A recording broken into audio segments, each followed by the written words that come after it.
Hai teman-teman, kembali lagi ke channel Chandra Bersaudara. Pada video kali ini kita akan belajar tema 8, lingkungan sahabat kita, subtema 2, perubahan lingkungan, pembelajaran 3.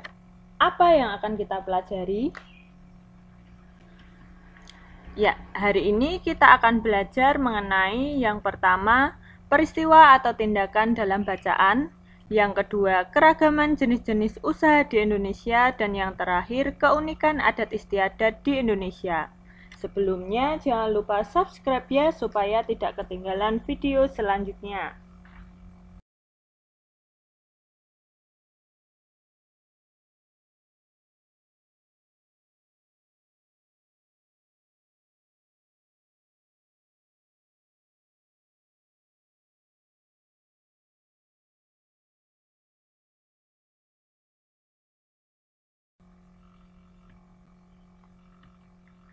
Pada pembelajaran di subtema 1, kamu telah mengetahui jenis-jenis usaha ekonomi. Ada usaha ekonomi yang memanfaatkan alam seperti pertanian, perikanan, dan perkebunan. Berbagai jenis usaha dapat dikelola sendiri atau berkelompok. Apa saja jenis usaha yang dikelola sendiri? Ya, kita akan mempelajarinya melalui teks bacaan berjudul Jenis Usaha Ekonomi yang Dikelola Sendiri. Amatilah kegiatan ekonomi di lingkungan sekitarmu. Bagaimana pengelolaan kegiatan ekonomi tersebut? Jika dicermati, kegiatan ekonomi tersebut ada yang dikelola sendiri, ada pula kegiatan yang dikelola secara berkelompok. Usaha yang dikelola sendiri disebut usaha perorangan. Usaha ekonomi ini memiliki modal terbatas dan biasanya dikelola secara sederhana. Contoh usaha ekonomi perorangan sebagai berikut.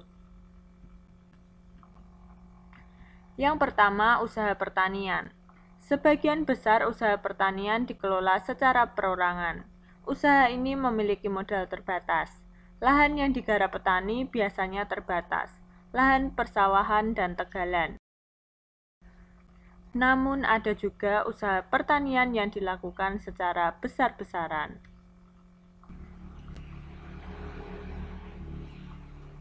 Yang kedua, usaha perdagangan. Usaha perdagangan secara perorangan biasanya berskala kecil dan sedang. Contoh usaha perdagangan antara lain pedagang asongan, pedagang keliling, pedagang kaki lima, pedagang di pasar, warung, dan toko kelontong. Yang ketiga, usaha jasa. Perhatikan usaha jasa perorangan di daerah sekitarmu. Coba sebutkan usaha jasa tersebut. Secara umum, banyak usaha jasa yang dikelola secara perorangan. Contohnya, usaha salon, fotokopi, bengkel, potong rambut, dan penjualan pulsa.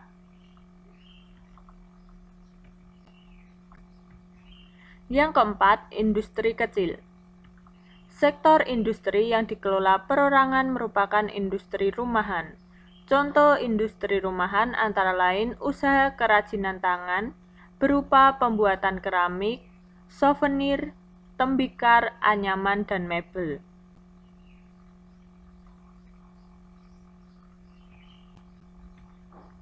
Amatilah lingkungan sekitarmu, identifikasilah jenis-jenis usaha ekonomi yang dikelola secara perorangan berdasarkan setiap jenisnya. Buatlah laporan dalam bentuk tabel seperti contoh berikut. Ya, sebagai contoh disajikan tabel yang berisi nomor, jenis usaha, macam usaha, dan banyaknya. Yang pertama, jenis usaha pertanian, macam usahanya pertanian padi, perkebunan sayur, perkebunan palawija, peternakan ayam, peternakan lele, banyaknya 15. Yang kedua, jenis usaha perdagangan. Macam usaha, pedagang asongan, pedagang keliling, pedagang kaki lima, pedagang di pasar, warung, dan toko kelontong, banyaknya 20. Yang ketiga, jenis usaha jasa. Macam usahanya, usaha salon, fotokopi, bengkel, potong rambut, dan penjualan pulsa, banyaknya ada 14. Dan yang keempat, jenis usaha industri kecil. Macam usahanya kerajinan tangan berupa pembuatan keramik, souvenir, tembikar, anyaman, dan mebel, banyaknya ada 7. Buatlah clipping mengenai jenis-jenis usaha yang dikelola perorangan. Yang pertama, siapkan buku gambar atau buku tulis tipis. Yang kedua, carilah gambar dari buku, surat kabar, atau majalah lama. Yang ketiga, guntinglah gambar dengan rapi, lalu tempelkan pada buku gambar atau buku tulis. Yang keempat, berilah keterangan di bawah setiap gambar. Ya, keterangan meliputi yang pertama nama jenis usaha dan yang kedua sumber gambar. Ya, sebagai contoh jenis-jenis usaha perseorangan ada petani padi, penyadap karet, peternak sapi, dan peternak ikan. Selanjutnya berkebun stroberi, usaha mandiri kalua jeruk, jasa ojek, dan pedagang asong.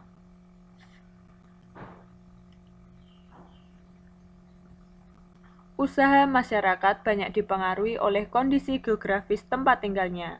Sebagai contoh di Bali, keindahan alam dan keunikan budaya di Pulau Bali menjadikan industri pariwisata berkembang pesat. Akibatnya, banyak jenis usaha jasa di Bali. Tahukah kamu keunikan budaya di Bali? Ya, kita akan mempelajarinya lebih lanjut. Desa unik di Bali. Bali merupakan tujuan wisata yang sangat terkenal, baik di dalam negeri maupun luar negeri. Banyak hal yang membuat Bali menarik untuk dikunjungi wisatawan. Salah satu daya tarik Bali adalah adanya beberapa desa unik. Desa apa sajakah itu? Apa keunikannya? Bacalah penjelasan berikut. Desa Tenganan. Desa Tenganan terletak di Kecamatan Manggis, Kabupaten Karangasem di sebelah timur Pulau Bali. Desa Tenganan merupakan salah satu desa tertua di Bali. Masyarakat desa ini masih menjunjung tinggi nilai adat dan budaya. Desa Tenganan merupakan salah satu desa Bali Aga atau desa asli suku Bali. Desa ini terkenal dengan kesederhanaannya. Ya, berikut ini adalah gambar Desa Tenganan.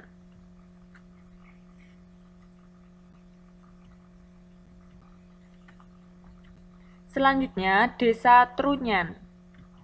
Desa Trunyan terletak di pinggir Danau Batur, Kintamani, Kabupaten Bangli, Bali Utara. Keunikan desa ini adalah tradisi pemakamannya. Pada masyarakat Hindu Bali, jenazah orang meninggal akan dibakar atau yang disebut ngaben. Namun di Desa Trunyan, jenazah orang meninggal hanya diletakkan di atas tanah di dalam gua, bahkan di atas pohon.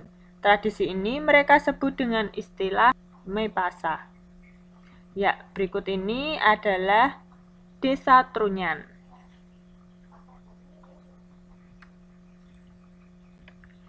Selanjutnya, Desa Penglipuran. Desa Penglipuran terletak di Kabupaten Bangli, lebih kurang 45 km dari kota Denpasar. Desa ini memiliki struktur bangunan yang teratur dan rapi. Masyarakat Desa Penglipuran tidak pernah melepaskan adat dan budaya yang berlaku turun-temurun.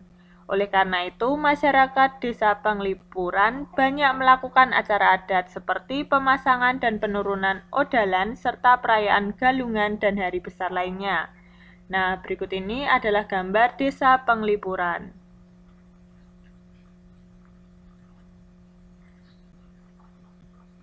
Buatlah kelompok diskusi bersama 4-5 orang temanmu, kemudian jawablah pertanyaan berikut. Yang pertama, apa saja keunikan desa-desa pada bacaan Desa Unik di Bali? Ya, Desa Tenganan terkenal dengan kesederhanaannya. Desa Trunyan, jenazah orang meninggal hanya diletakkan di atas tanah di dalam gua, bahkan di atas pohon.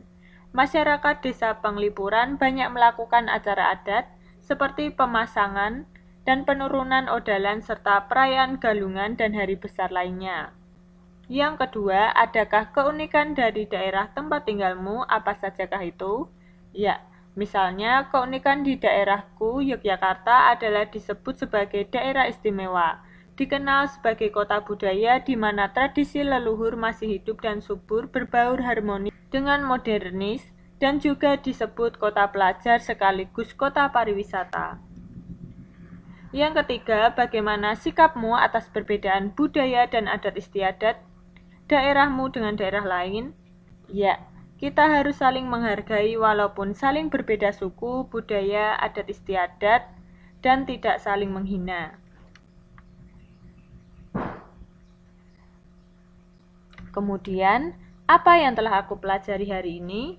Ya, yang telah aku pelajari hari ini adalah tentang jenis usaha ekonomi yang dikelola sendiri seperti usaha pertanian, usaha perdagangan, usaha jasa, dan industri kecil. Saya juga belajar tentang desa unik di Bali seperti Desa Tenganan, Desa Trunyan, dan Desa Panglipuran. Desa-desa tersebut memiliki keunikan yang berbeda. Ya, pengetahuan apa yang dapat kumanfaatkan dalam kehidupanku sehari-hari setelah belajar di pembelajaran 3 ini? Ya, pengetahuan yang dapat kumanfaatkan dalam kehidupan sehari-hari adalah menghargai perbedaan budaya dan adat istiadat daerahku dengan daerah lain. Demikian pembelajaran pada video kali ini, semoga bermanfaat ya, dan sampai jumpa di pembelajaran berikutnya. Bye-bye.